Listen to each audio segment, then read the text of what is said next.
সম্প্রীতির নববর্ষ স্লোগানকে সামনে রেখে আগামী 11 এপ্রিল শনিবার নিউ ইয়র্কের টাইমস স্কোয়ারে অনুষ্ঠিত হতে যাচ্ছে বাংলা বর্ষবরণের মহা উৎসব। প্রবাসী বাঙালিদের উদ্যোগে আয়োজিত এই উৎসবকে ঘিরে ইতোমধ্যে শুরু হয়েছে প্রস্তুতি ও সাংস্কৃতিক মহড়া।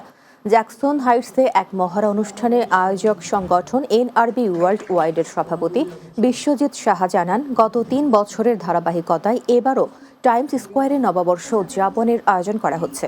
অনুষ্ঠান সঞ্চালনা করেন NRB ওয়ার্ল্ড ওয়াইডের সাধারণ সম্পাদক তোফাজ্জল হোসেন। চট্টগ্রাম বিশ্ববিদ্যালয়ের অধ্যাপক ও কবি হোসাইন কবির তার বক্তব্যে বাঙালির অসাম্প্রদায়িক এই উৎসবের ইতিহাস ও তাৎপর্য তুলে ধরেন। শুভেচ্ছা বক্তব্য রাখেন গণসংগীত পরিচালক মহিতোষ তালুকদার তাপস, নৃত্য পরিচালক চন্দ্রা ব্যানার্জি এবং ডাউনটাউন ম্যানহাটন বিজনেস অ্যাসোসিয়েশনের সভাপতি তারিকুল ইসলাম বাদল।